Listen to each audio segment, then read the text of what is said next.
నమస్కారం, VFM news కి స్వాగతం. అనంతపురం అర్బన్ నియోజకవర్గానికి వస్తే ఈరోజు మేయర్ మాట్లాడుతూ ఉన్నాడు, మేము అన్ని కోట్లు తీసుకొచ్చి పెట్టాము, ఇన్ని కోట్లు తీసుకొచ్చి పెట్టామని. ముఖ్యంగా నిన్న మా వాళ్ళు వెళ్ళారు, నీ డివిజనే 38వ డివిజనే నేను డెవలప్మెంట్ చేసుకోలేకపోతా ఉన్నావు.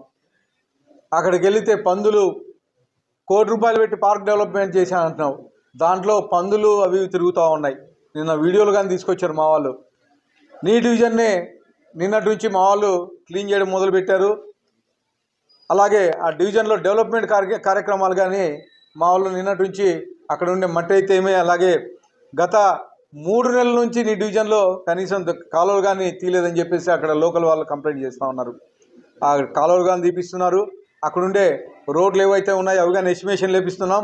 ఫస్ట్ నీ డివిజన్ నుంచే ప్రక్షాళన మొదలు పెడుతున్నాం. మేము ఈ 16 నెలల కాలంలో దాదాపు నీకు కానీ తెలిసి ఎంత డెవలప్మెంట్ చేశామనేది. కనీసం ఎక్కడే కానీ నన్ను వీకెండ్ ఎమ్మెల్యే అని అడుగుతున్నావు.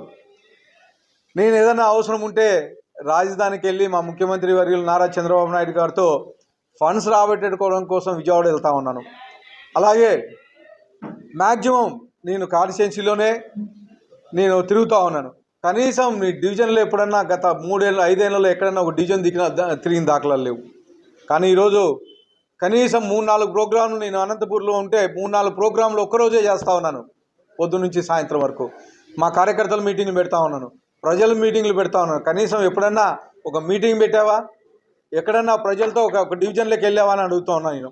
మీ అంకుల్ ఏం దాపిస్తే అది తీసుకొని వచ్చి పేపర్ చూసి చదువుకుంటా, మా అంకుల్ చెప్పాను నేను చదువుతున్నాను అని చెప్పేసి ప్రజలకు తెలియజేసే పరిస్థితి.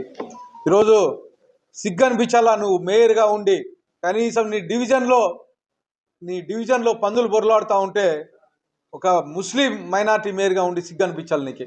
ఇంకొకసారి ప్రెస్ మీట్లు పెట్టి అవాకులు చెవాకులు పేలినవి ఇంకో మర్యాదగా ఉండదని చెప్పేసి కానీ హెచ్చరిస్తూ ఉన్నా.